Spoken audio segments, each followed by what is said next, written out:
Hello, dear student, welcome to the class. So in this class, we will discuss about one more colligative property, that is depression of freezing point or depression in freezing point. So while look at this heading, depression of freezing point. So before go to the actual topic, let us see what is freezing point. So here I will take liquid water and a solid water. So here freezing point means it is the temperature,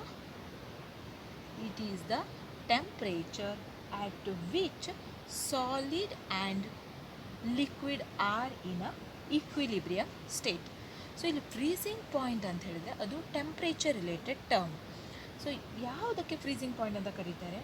it is the temperature at which liquid and solid substances are in equilibrium. So equilibrium ಅನ್ನೋ concept ನಿಮ್ಗೆ ಗೊತ್ತಿದೆ.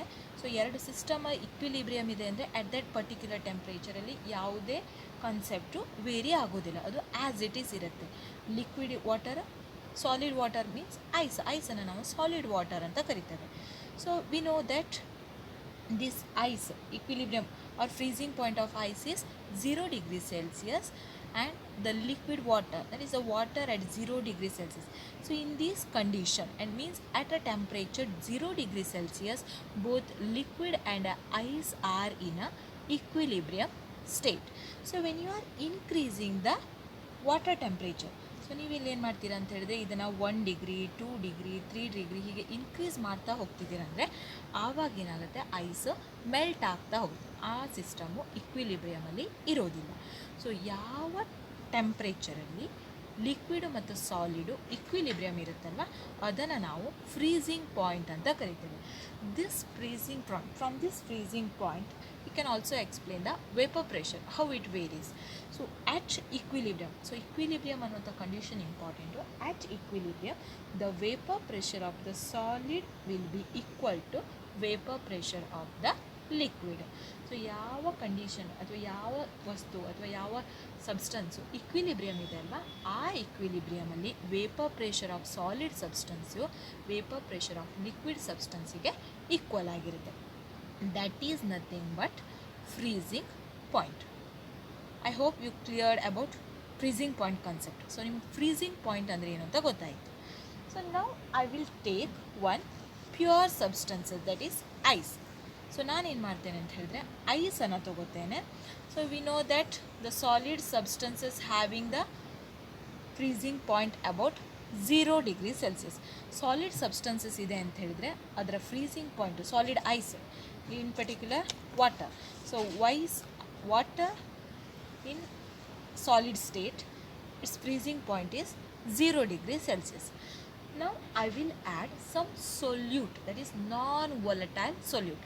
ನಾವೇನು ಮಾಡ್ತೇವೆ ಅಂದರೆ non-volatile solute-ಅನ್ನು add ಮಾಡ್ತೇನೆ, that is salt. ನೀವು ಯಾವಾಗ ಈ ಫ್ರೀಸಿಂಗ್ ಪಾಯಿಂಟ್ ಐಸಿಗೆ ಏನು ಮಾಡ್ತೀರಾ ಅಂತ ಹೇಳಿದ್ರೆ ಸಾಲ್ಟನ್ನು ಆ್ಯಡ್ ಮಾಡ್ತೀರೋ ಆವಾಗ ಇದರ ಟೆಂಪ್ರೇಚರ್ ಏನಾಯಿತು, -1 ಡಿಗ್ರಿ ಸೆಲ್ಸಿಯಸ್ ಆಯಿತು. ಮತ್ತೆ ಆ್ಯಡ್ ಮಾಡ್ತೀರಾ ಆವಾಗ -2 ಡಿಗ್ರಿ ಸೆಲ್ಸಿಯಸ್, ಇನ್ನೂ ಆ್ಯಡ್ ಮಾಡ್ತೀರಾ -3 degree Celsius. There is a drastic decrease in a freezing point. ಆ ಫ್ರೀಸಿಂಗ್ ಪಾಯಿಂಟಲ್ಲಿ ಡಿಕ್ರೀಸ್ ಆಗ್ತಾ ಹೋಗುತ್ತೆ. So this decrease in a freezing point is nothing but depression of freezing point or depression in freezing point. So ಯಾವ freezing ಪಾಯಿಂಟಲ್ಲಿ decrease ಆಗ್ತಾ ಇದೆ ಅಲ್ವಾ, ಅದನ್ನು ಡಿಪ್ರೆಷನ್ ಇನ್ ಫ್ರೀಸಿಂಗ್ ಪಾಯಿಂಟ್ ಅಂತ ಕರಿತೇವೆ. ಸೊ ನಿಮಗೆ depression in freezing point word meaning ಗೊತ್ತಾಯಿತು ಅನ್ಕೋತೀನಿ. ಸೊ ಫ್ರೀಸಿಂಗ್ ಪಾಯಿಂಟ್ ವ್ಯಾಲ್ಯೂಸಲ್ಲಿ ಡಿಕ್ರೀಸ್ ಆಗ್ತಾ ಇದೆ ಅಂತ ಹೇಳಿದ್ರೆ ಅದನ್ನು ಡಿಪ್ರೆಷನ್ ಇನ್ ಫ್ರೀಸಿಂಗ್ ಪಾಯಿಂಟ್ ಅಂತ ಕರಿತೇವೆ. ನಾವಿವಾಗ water media, that is ice and liquid ವಾಟರನ್ನು ತೊಗೊಂಡು ಫ್ರೀಸಿಂಗ್ ಪಾಯಿಂಟ್ ಅಂದರೆ ಏನು ಅಂತ ನೋಡಿದ್ವಿ. Let us move on to graphical part. Next ನಾವೇನು ಮಾಡೋಣ ಅಂದರೆ ಗ್ರಾಫಿಕಲ್ ಪಾರ್ಟನ್ನು ನೋಡೋಣ. Clear? For depression in freezing point. So depression word ಏನು ಹೇಳುತ್ತೆ, decrease in a freezing point. ಯಾವಾಗ ಡಿಕ್ರೀಸ್ ಆಗೋದು, ಸೊಲ್ಯೂಟನ್ನು ಆ್ಯಡ್ ಮಾಡಿದವಾಗ.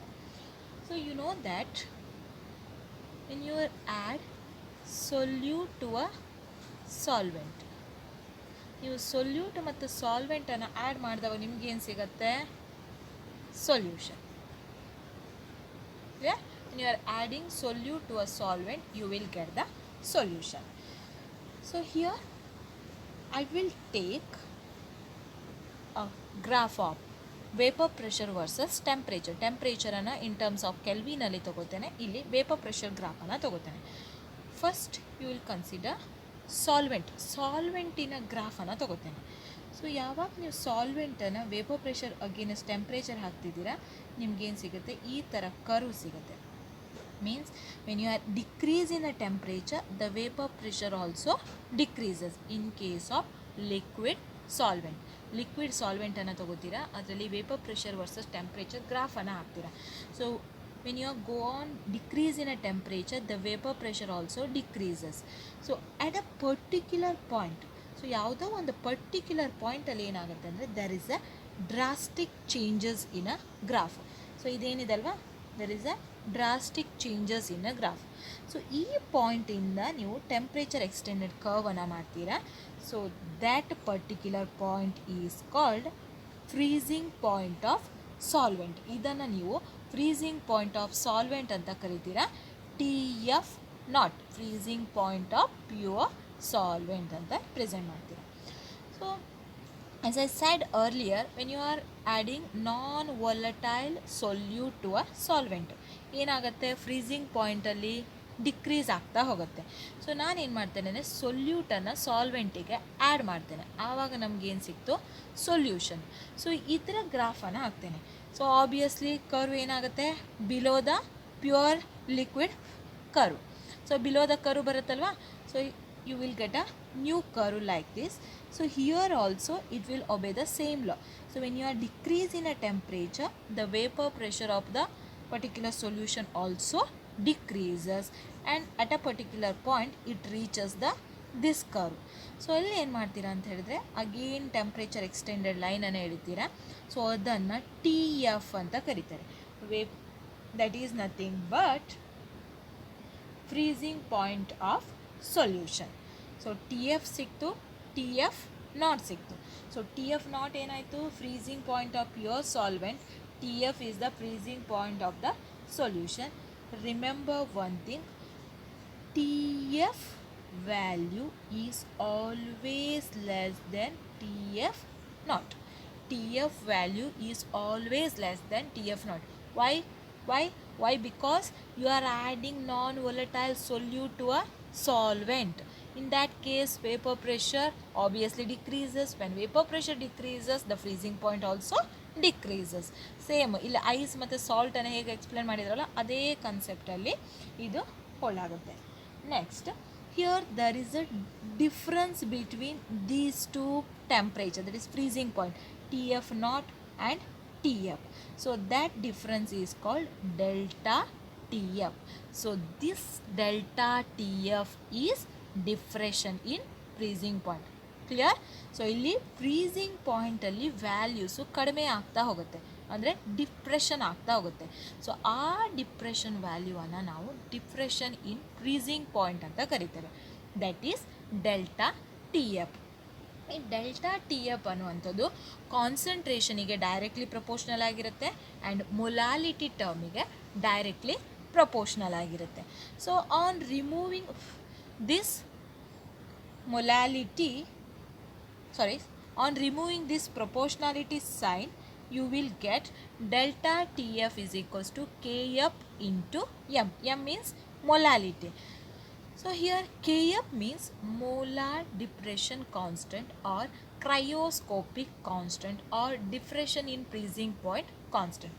ಸೊ ಇಲ್ಲಿ ನಾವೇನು ಮಾಡ್ತೇವೆ ಅಂದರೆ, ಡಿಪ್ರೆಷನ್ ಇನ್ ಫ್ರೀಸಿಂಗ್ ಪಾಯಿಂಟ್ ಅನ್ನುವಂಥದ್ದು ಯಾವುದಕ್ಕೆ ರಿಲೇಟೆಡ್ ಇದೆ, ಅದು ಕಾನ್ಸಂಟ್ರೇಷನಿಗೆ ಡೈರೆಕ್ಟ್ಲಿ ಪ್ರಪೋರ್ಷನಲ್ ಇದೆ.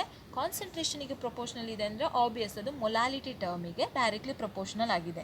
ಸೊ ನೆಕ್ಸ್ಟ್ ಏನು ಮಾಡ್ತೀರಾ ಅಂತ ಹೇಳಿದ್ರೆ, ನೀವು TFಗೆ ಫಾರ್ಮುಲಾ ಬರೀತಾರೆ. ಡೆಲ್ಟಾ TF ಅಂದರೆ depression in freezing point, that is equals to KF into M. KF ಅಂದರೆ ಏನು, ಇಲ್ಲಿ ಕಾನ್ಸ್ಟೆಂಟ್. ಯಾವ constant? Molar depression constant or cryoscopic constant ಅಂತ ಕರಿತೇವೆ. That molar diffraction constant or cryoscopic constant having the unit Kelvin kg per mole. Kelvin K G per mole. ಇದು ಯಾವಾಗ ಆಗುತ್ತೆ ಅಂದರೆ when 1 mole of the solute is taken. 1 mole of the solute ತಗೋತಿದ್ದೀರಾ ಅಂತ ಹೇಳಿದ್ರೆ ಏನಾಗುತ್ತೆ, K F is equals to delta T F ಆಗುತ್ತೆ. So delta T ಅನ್ನು ಯಾವುದ್ರಲ್ಲಿ ಮೆಜರ್ ಮಾಡ್ತೀರಾ, ಕೆಲ್ವಿನಲ್ಲಿ. ಮೋಲ್ ಇದೆ ಅಂತ ಹೇಳಿದ್ರೆ ಕೆ ಜಿ ಪರ್ ಮೋಲ್ ಅಥವಾ ಗ್ರಾಮ್ ಪರ್ ಮೋಲಲ್ಲಿ ರಿಪ್ರೆಸೆಂಟ್ ಮಾಡ್ತೀರಾ. ಸೊ ಈ formula important, examination point of view ನೆನ್ಪಿಟ್ಕೊಡ್ರಿ. Delta T F is equals to K F into M. Next, when you substitute the molality value, ನಿಮಗೆ molality value ಗೊತ್ತಿದೆ, ಅದನ್ನು substitute ಮಾಡೋಣ. So you know that M is equals to W2 by M2 divided by W1 by 1000. ಈ concept ನಿಮ್ಗೆ already ಬಂದಿದೆ. W1 and W2 ಏನಿದೆ ಅಲ್ವಾ, that is mass of the solvent and solute. Mass of the solvent, mass of the solute. M2 is mass of the solute in terms of 1000, that is ಕಿಲೋಗ್ರಾಮಲ್ಲಿ represent ಮಾಡ್ತೀರಾ. Next, when you substitute the value of M in this form, delta TF is equals to KF into M. So ಇದು already ಗೊತ್ತಿದೆ ಅಲ್ವಾ. So ಇಲ್ಲಿ M ವ್ಯಾಲ್ಯೂವನ್ನು substitute ಮಾಡಿ. Delta T F as it is, K F ಅನ್ನೋದು ಹಾಗೆ ಇರುತ್ತೆ. M ಪ್ಲೇಸಲ್ಲಿ ಏನು ಬರುತ್ತೆ, W2 by M2, W2 divided by M2 divided by W1 into 1000. So this equation is very very important. Remember, depression in freezing point ಮೇಲೆ ನಿಮಗೆ ಪ್ರಾಬ್ಲಮನ್ನು ಕೇಳ್ತಾರೆ ಎಕ್ಸಾಮಲ್ಲಿ. ಆವಾಗ ಏನು ಮಾಡ್ತಾರೆ ಅಂತ ಹೇಳಿದ್ರೆ, ಅಲ್ಲಿ ಮೊಲಾರಿಟಿ ಕೊಟ್ಟಿರ್ಬೋದು, ವೇಟನ್ನು ಕೊಟ್ಟಿರ್ಬೋದು, ಅಥವಾ ಕೆ ಎಫ್ ವ್ಯಾಲ್ಯೂವನ್ನು ಕೊಟ್ಟಿರ್ತಾರೆ. ನೀವು ಡೆಲ್ಟಾ ಟಿ ಎಫ್ ಅನ್ನು ಕಂಡುಹಿಡ್ಬೋದು, ಅಥವಾ ಯಾವುದಾದ್ರೂ ಒಂದು ಟರ್ಮನ್ನು ಅನ್ನೋನ್ ಆಗಿ ಕನ್ಸಿಡರ್ ಮಾಡಿಕೊಂಡು ಉಳಿದಿದ್ದ ಟರ್ಮನ್ನು ಕೊಟ್ಟಿರ್ತಾರೆ, ನೀವು ಕ್ಯಾಲ್ಕುಲೇಷನ್ ಮಾಡಬೇಕಾಗುತ್ತೆ. So delta T F is equals to K F into W2 into 1000 divided by M2 into W1. So last ಕ್ಲಾಸಲ್ಲಿ ನಾವೇನು ಮಾಡಿದ್ದೇವೆ ಅಂತ ಹೇಳಿದ್ರೆ, ಎಲಿವೇಷನ್ ಇನ್ ಬಾಯ್ಲಿಂಗ್ ಪಾಯಿಂಟ್ ಫಾರ್ಮುಲಾವನ್ನು ಕಂಡಿದ್ದೇವೆ. ಸೊ ಅಲ್ಲಿ ಏನಾಗುತ್ತೆ, increase in a boiling point, delta T B, that is equals to K B into W2 divided by W1 into M2 multiplied by 1000. ಇದು ಎರಡೂ ಫಾರ್ಮುಲಾವನ್ನು ನೆನ್ಪಿಟ್ಕೊಳ್ರಿ.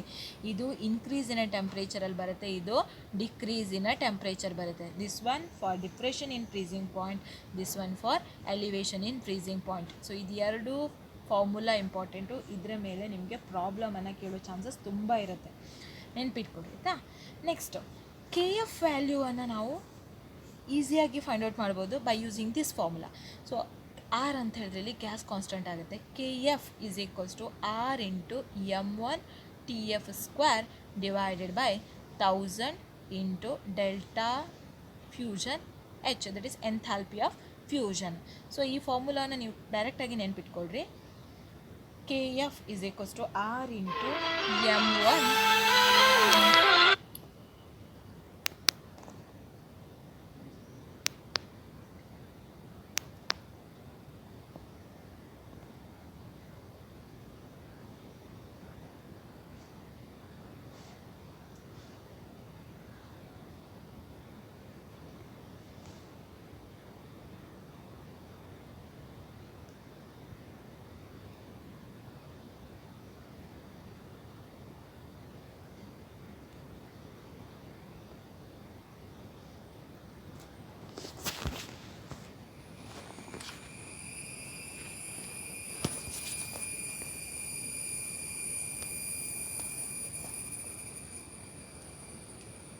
KF is equals to R into M1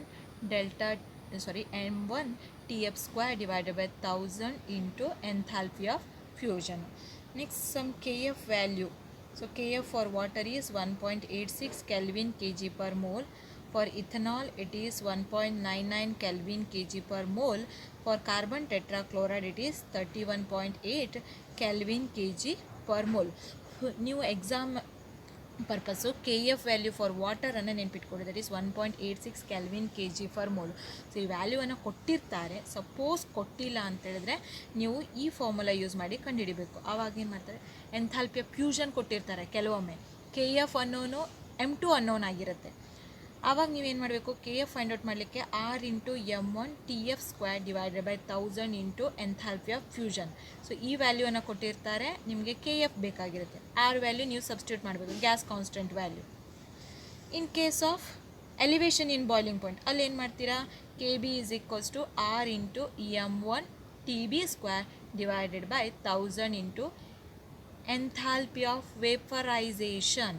so ಈ value ಕೊಟ್ಟಿರ್ತಾರೆ, R value ಗೊತ್ತಿರುತ್ತೆ, T B value ಕೊಟ್ಟಿರ್ತಾರೆ. ಆವಾಗ ನಿಮಗೆ K B calculate ಮಾಡಲಿಕ್ಕೆ ಹೇಳ್ತಾರೆ. ಈ ಫಾರ್ಮುಲಾ ಯೂಸ್ ಮಾಡಿದರೆ ಆಯಿತು. ಇದು ಡೈರೆಕ್ಟ್ ಫಾರ್ಮುಲಾ ನಿಮಗಿರೋದು.